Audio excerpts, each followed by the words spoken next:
अमावस्या को किसी व्यक्ति के जीवन में खो गया, कर्जे में डूब गया, कर्जा बहुत हो गया, पैसा चले गया, गाड़ी चली गई, मकान चले गया, सब गिरवे रखा गया, सब कुछ समाप्त हो गया, उसको प्रत्येक अमावस्या को घी का दीप किसी भी पेड़ के नीचे, ये 5 वृक्ष बताए हैं पितृभाव के, उन 5 वृक्ष में से कहीं पर भी बड़, पीपल, आंवला, शमी, बेलपत्र आदि 5 वृक्ष में से किसी भी वृक्ष के नीचे प्रज्वलित करे और काम ना करे, उसका कर्जा चूकता ही है, चूकता। तो पहला चंदन बाबा के शिवलिंग पर, दूसरा गणेश जी पर चंदन की उंगली, तीसरा षडानंद कार्तिकेय पर चंदन की उंगली, चौथा अशोक सुंदरी पर चंदन की उंगली, 5वां जलाधारी पर चंदन की उंगली, छठा जो शिवलिंग का जल बह रहा है इसके ठीक विपरीत की ओर चंदन की उंगली, और 7वां चंदन नंदी के मस्तक के ऊपर जो 2 सींग लगे रहते हैं उस पर चंदन की उंगली।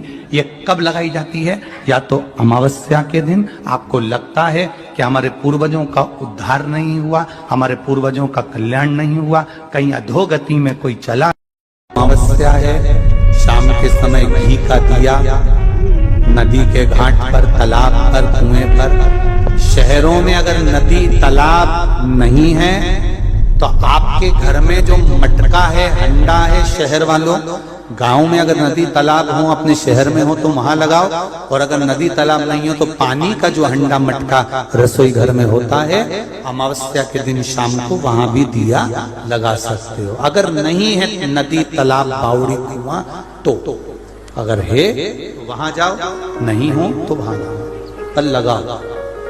अमावस्या है, शिव की निंदा करता है भगवान शंकर या भगवान शंकर के भक्त की अगर कोई निंदा करता है, शिव महापुराण की कोई निंदा करता है, आखिरी का उसका शरीर बहुत बेकार हो जाता है। शरीर इतना बुरा हो जाता है कि घर के लोग भगवान से प्रार्थना करते हैं कि इसको उठा लो, गतरा मत रखो इसको संसार। शिव निंदा, शिव की निंदा जो करता है आखिरी में उसको भोगना पड़ता है। आप कथा में नहीं जा सकते, मत जाओ। किसी को ये मत कहो कि शिव पुराण सुनकर क्या करोगे, क्यों इनके चक्कर में पड़े हो, क्यों क्या करना, शंकर जी की कथा से क्या मतलब है, आए को जा रहे हो, क्या मतलब है, क्या रखा है शिव पुराण में, क्यों शंकर जी के मंदिर में 1 लोटा जल चढ़ाना। शिव की निंदा करने वाले की गति आखिरी में ऐसी हो जाती है, आखिरी में उसको भोगना पड़ता है। जो कटोरी, उस कटोरी में धान भर लीजिए, चावल, उसमें 1 लौंग और 1 बेलपत्र, बस ये रख लीजिए। जो हंडा होता है घर में, पानी का मटका होता है, पितरों का जो स्थान होता है जहां पानी पीते हैं अपन, मटका, हंडा, टंकी, बाल्टी, जो भी हो। आजकल तो लोग आरओ लगा लिए हैं तो नीचे भी तुम मटका रखते होगे, हंडा रखते होगे, टंकी रखते होगे, उसी के पास में वो कटोरी रख दीजिए।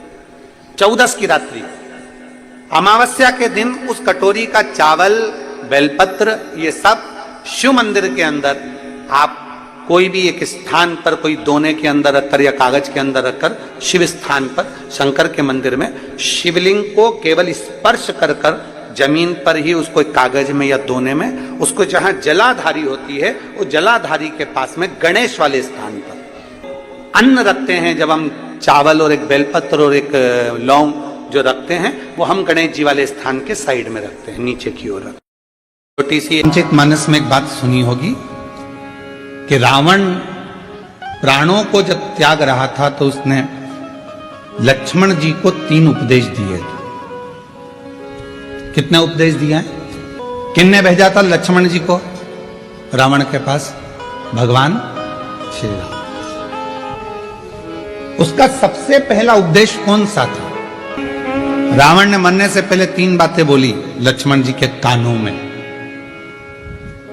और आप सबको मालूम है कि लक्ष्मण जी ज्ञान लेने के लिए जब गए थे तो रावण के सिर के पास जाकर खड़े हो गए थे, तो रावण ने मुंह फेर लिया था, ज्ञान नहीं दिया था।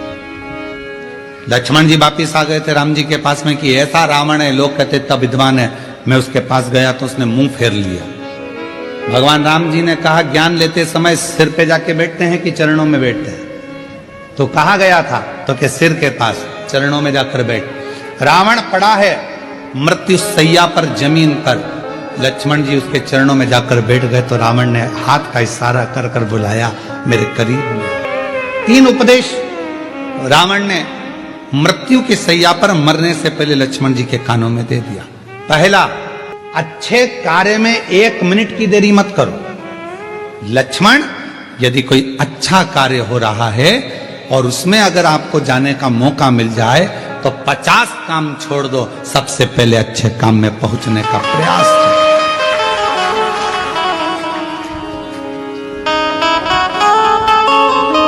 अच्छे काम में 1 मिनट की देरी मत करो। अच्छे कार्य में बिल्कुल देरी ना करिए। अच्छा कार्य करने का मौका मिला तुरंत जाइए, भगवत भजन करिए, स्मरण करिए। किसी का भोजन कराने का मौका मिल जाए, किसी को पानी पिलाने का मौका मिल जाए। शिव महापुराण की कथा तो कितनी बड़ी बात कहती है कि किसी को अगर गिलास भी पानी का दिया जाए तो ये वाला हाथ को भी छोड़ा ना जाए, इसको भी टच कर लो। हो सकता है कि हमारा जब शरीर, हो सकता है कि ये जो आधा शरीर है, आधा भाग है मनुष्य का शरीर, जो आधा भाग किसी काम को नहीं कर पाता तो मरने से पहले आधा तन काम करना बंद कर देता है। लोग उसको पैरालिसिस कह देते हैं। आधा शरीर काम नहीं करा।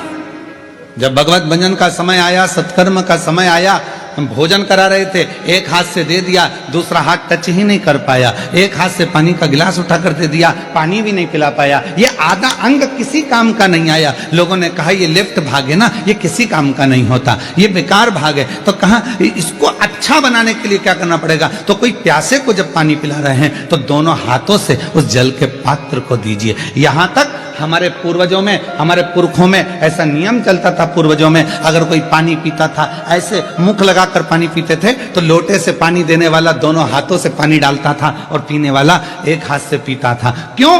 क्योंकि वो ग्रहण कर रहा है और वो देने वाला दोनों हाथों से दे रहा है। तो ये हाथ का प्रयोग पूर्ण होना चाहिए, जिससे मरने से पहले इस शरीर का आधा अंग रे ना जाए। इसको चालू रखने के लिए अभी से काम करना पड़ेगा। शिव जी के मंदिर में दोनों हाथों से जल चढ़ाइए, शंकर जी के मंदिर में दोनों हाथ से सफाई करिए, शिव जी के मंदिर में दोनों हाथ से झाड़ू पोछा करिए, शिव जी के मंदिर में दोनों हाथ से दीप को लगाइए। शिव जी के मंदिर, कई माताओं की आदत रहती है एक हाथ में घंटी पकड़ ली, एक हाथ में पकड़ लिया दिया, एक से घंटी बज रही है, दूसरे से दिया बज रहा है। पर हमारे यहां पर यहां तक कहा गया कि प्रथम आरती प्रारंभ होने से पहले मंदिर के घंटी को नाद करिए और नाद करने के बाद थोड़ी देर दोनों हाथों से दीप जलाकर उसको घुमाइए।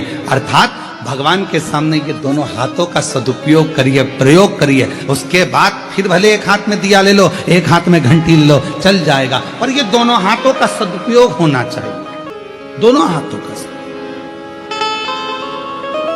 और कोई पिछले जन्म के अच्छे कदम मुझे बाबा तेरा साथ मिला, कोई पिछले जन्म के अच्छे कदम मुझे बाबा तेरा साथ मिला। पूर्व का कोई कर्म तो अच्छा कर्म, यहां तक हमारे शास्त्र कहते हैं, कितना सुंदर कहा, एक चावल के दाने को भी अगर शिव जी पर चढ़ाया जाता है तो डब्बे में से, कई माताओं की आदत रहती है डब्बा खुला हुआ है, डब्बा रखा हुआ है, उसमें से एक चावल का दाना उठाया, शिव जी को चढ़ा दिया। शिव महापुराण की कथा कहती है डब्बी में से अगर शिव जी को चावल का दाना चढ़ा रहे हो, पहले डब्बी में से उठाकर अपनी हथेली पर रखो, फिर उस चावल के दाने को भगवान को समर्पित करते चलो, समर्पित करते चलो, फिर करो। ये शरीर आधा ना रह जाए, आधा ना। अब जो हाथ देखकर भी क्या करोगे, दिखा के भी क्या करोगे? ईमानदारी से बोलो, जो किस्मत में है वो तो भोगना पड़ेगा। क्या होगा उससे ज्यादा? लिखा उसे कोई काट नहीं सकता। अब मंदोदरी के पास खबर पहुंच गई कि लंका में कोई एक ज्योतिषाचार्य आया है, बड़ी सुंदर हस्तरेखा देखता है। मंदोदरी आ गई, उधर रावण युद्ध के मैदान में युद्ध कर रहा है, इधर मंदोदरी हाथ दिखा रही है। बताइए मेरा भाग्य क्या कहता है? लंकाधिपति रावण की धर्म पत्नी मंदोदरी कहती है मेरा भाग्य क्या कहता है ये बता दीजिए। श्री हनुमान जी महाराज जो ज्योतिष का रूप रख कर आए, उन्होंने कहा मंदोदरी तो लंका के राजा रावण की धर्म पत्नी है, बड़ी विद्वान है तू, तेरे ही बल पे लंका का राजा रावण जी रहा है, अगर तू नहीं होती तो ये कब का मर गया होता। मंदोदरी बोली बिल्कुल सत्य बोले हो महाराज, बिल्कुल सत्य, वो तो मैं हूं इसलिए जिंदा है, बस तू ही जिंदा रखी है, और तेरे पास में रावण की वो चीज रखी है जिसके कारण रावण नहीं मर रहा। मंदोदरी बोली महाराज जी बिल्कुल सत्य कहा, राम जी में वो प्रबलता नहीं हो सकती जो रावण को मार दे। वो तो मेरे पति लंकाधिपति रावण ने तप करा था, ब्रह्मा जी से वर मांगा था, वर दिया ब्रह्मा जी ने। रावण बोला मैं मरूं नहीं, ऐसी वर दीजिए। ब्रह्मा जी ने कहा ये नहीं हो सकता, तो मेरी नाभि में अमृत दे दीजिए। कहा दिया। सब ने सुन लिया, सब तप कर करके चले गए। रावण थोड़ी देर रुक गया और ब्रह्मा जी से बोला एक वर और दे दीजिए। क्या? मुझे एक ऐसा बाण दीजिए जब मेरी नाभि में वो बाण लगे तब जाकर मैं मरूं, ऐसा बाण मुझे दीजिए। ब्रह्मा जी ने कहा तथास्तु, ये ले। ब्रह्मा जी ने वो बाण रावण को दिया, रावण ने वो बाण मंदोदरी को दिया। मंदोदरी ने अपने सोने वाले कमरे में उस बाण को दीवार में चुनवा दिया। मंदोदरी कहती है रावण को मैं बचा कर रखी हूं। हनुमान जी ने सुना, असली रूप में आए, लंका में पहुंचकर दीवार को तोड़ा, बाण को निकाला, राम जी को दिया, कहा ये मेरा भगत है, इसको मोक्ष देने का काम भी मेरा है, ये बाण भी मेरा है, मारिए। अब जाएगा, अब जाएगा। तब जाकर वो मेरे नारायण के हाथ से लंकाधिपति रावण मरा। तब उसको शिव ना चाहे तो कुछ नहीं हो सकता। ऊंचाई की बिल्डिंग लोगों को नजर आती है, 4 मंजिल की बिल्डिंग लोगों को नजर आती है, पर 4 मंजिल के नीचे जो सरिया गया है, 4 मंजिल के नीचे जो खुदाई करी गई है, 4 मंजिल के नीचे जो खोदा गया है, वो नहीं दिखता है। होता है एक कथा आती है बड़ी सुंदर। एक भिखारी सोच लिया मुझे सम्राट बनना है। एक भिखारी ने सोचा मुझे राजा बनना, और चाहे कुछ भी हो जाए मैं राजा बन के रहूंगा, मैं सम्राट बन के रहूंगा। अब भिखारी ने सोचा मुझे सम्राट बनना है, तो किसी ने भिखारी से पूछा कि तुम सम्राट कैसे बनोगे? तो भिखारी ने कहा भीख मांग के। अरे भिखारी, भीख मांगकर कोई सम्राट बनता है क्या? पर मुझे बनना है। भिखारी ने चौराहे के पास में अपनी चादर बिछाई फटी हुई और बैठ गया भीख मांगने के लिए। भीख मांगता रहा, मांगता रहा, मांगता रहा, मांगता रहा। 10 साल, 15 साल, 20 साल, 25 साल, 30 साल, 40 साल भीख मांगता रहा, मांगता रहा, मांगता रहा, मांगता रहा। और एक दिन भीख मांगते मांगते मांगते मांगते मांगते मांगते उसकी अंतिम क्षण आ गया और भिखारी सीता राम हो गया। उसका सम्राट बनने की आशा, उसका राजा बनने की आशा उसके साथ ही मर गई, उसी के साथ समाप्त हो गई।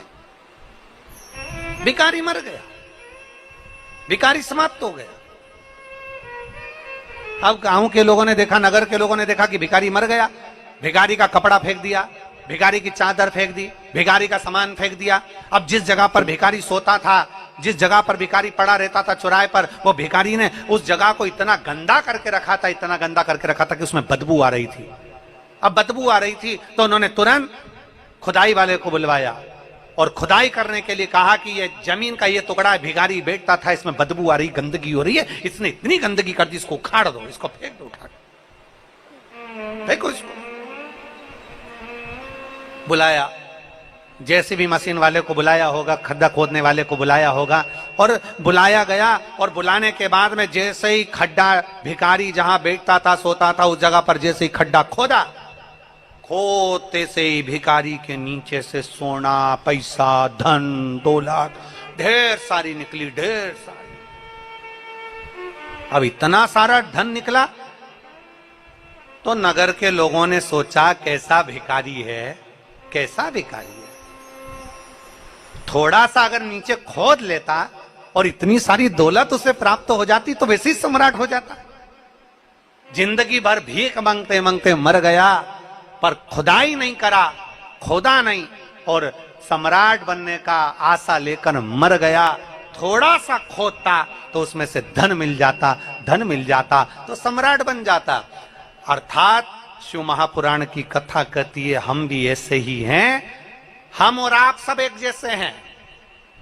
दुनिया से कहते हैं ऐसा कर दीजिए भैया, ऐसा कर दीजिए भैया, हम दुनिया से भीख मांगते हैं, पर शिव महापुराण की कथा कहती है कभी अपने अंदर हम खोदते नहीं हैं। अगर शंकर के शिवलिंग के प्रति हमारे भीतर हम खोदते जाएं कि शिवलिंग की पूजन से क्या मिल सकता है, शिव महापुराण सुनने से क्या प्राप्त हो सकता है, शिव महापुराण की कथा को पढ़ते जाएं, खोदते जाएं और भगवान शंकर की भक्ति में हम इतने डूबते चले जाएं, नीचे उतरते चले जाएं, एक अंदर की ओर जाते चले जाएं, तो एक ना एक दिन तुम सम्राट बनकर ही रहोगे, राजा बनकर ही रहोगे। अंदर नहीं खोद रहे, हम केवल बाहर से सब कुछ कर रहे हैं। हमारा ये काम बिगड़ गया, हमारा ये काम अच्छा हो गया, हमें ये मिल जाता, हमें वो मिल जाता। हम केवल एक आस लेकर जी रहे, पर हम भीतर नहीं झांक रहे, भीतर नहीं जा रहे। थोड़ा सा खोदिए अपने भीतर, थोड़ा सा खोदिए अपने अंदर, थोड़ा सा जाइए शिव महापुराण के भीतर, थोड़ा सा प्रवेश करिए शंकर की कथा के भीतर, थोड़ा सा प्रवेश करिए शिवालय के भीतर, थोड़ा सा प्रवेश करिए भगवान शंकर के अनुमोदन के भीतर, मिलेगा जरूर, प्राप्त होगा। शंकर का चरित्र कहता है शिव को प्रिय क्या है? शंकर भगवान को सबसे ज्यादा प्रिय है आपकी मुख से निकला हुआ सत्य वचन। फिर भगवान को प्रिय क्या है? तो कहा जो एक लोटा जल आप भगवान देवादिदेव महादेव को चढ़ाते हैं वो शिव को प्रिय है। एक महाराष्ट्र का एक प्रसंग हमको स्मरण में आ रहा है। एक बहन ने एक पत्र लिख कर दिया था और उस पत्र में लिखा था कि एक बार मैं मंदिर में दर्शन करने को जल चढ़ाने के लिए गई। भगवान के मंदिर में जब मैं जल चढ़ाने के लिए पहुंची तो वो जल चढ़ाने के लिए जब मैं मंदिर में गई और मेरा पात्र बहुत गंदा था। हालांकि गुरुजी तांबे के पात्र को मैं घिस के साफ कर कर जो रोज मांजती हूं वैसा साफ कर कर लेकर गई, पर वहां का जो सेवादार था उसने मेरा पानी का लोटा लेकर फेंक दिया, कहा ये गंदा है, और उसने मेरा पानी का लोटा लिया। तांबे का लोटा था गुरुजी, मैं रोज मांजती साफ करती, जब मैं घर के बर्तन मांजती हूं तो क्या लोटा नहीं मांजूंगा? क्या भगवान का पात्र मैं साफ नहीं करूंगा? पर उसने मेरा पानी का लोटा फेंक दिया, गंदा है। गुरुदेव मन को बड़ा दुखा, मन को बड़ा दुखा। फिर मैंने दूसरे मंदिर में जाना प्रारंभ करा। वो महाराष्ट्र का पत्र था और अगर जो सुन रही होगी उसको स्मरण में होगा। फिर मैंने दूसरे मंदिर में जाना प्रारंभ, पर गुरुजी कुछ समय के बाद जिसने मेरा पात्र फेंका था वो बड़ा कष्टप्रद हो गया, बहुत उसको रोग ने घेर लिया। उसको शरीर में ऐसा रोग हो गया कि उसका हाथ उठ नहीं पा रहा था, पांव से वो चल नहीं पा रहा। गुरुदेव कारण क्या हुआ? कारण क्या था? उस समय पर हम उस प्रश्न का उत्तर ना दे पाए, पर उस बहन से हमारा निवेदन है, उसका कारण केवल एक है, शिव जी आपका पात्र कभी नहीं देखते, शंकर भगवान तो तुम्हारा मन देखते।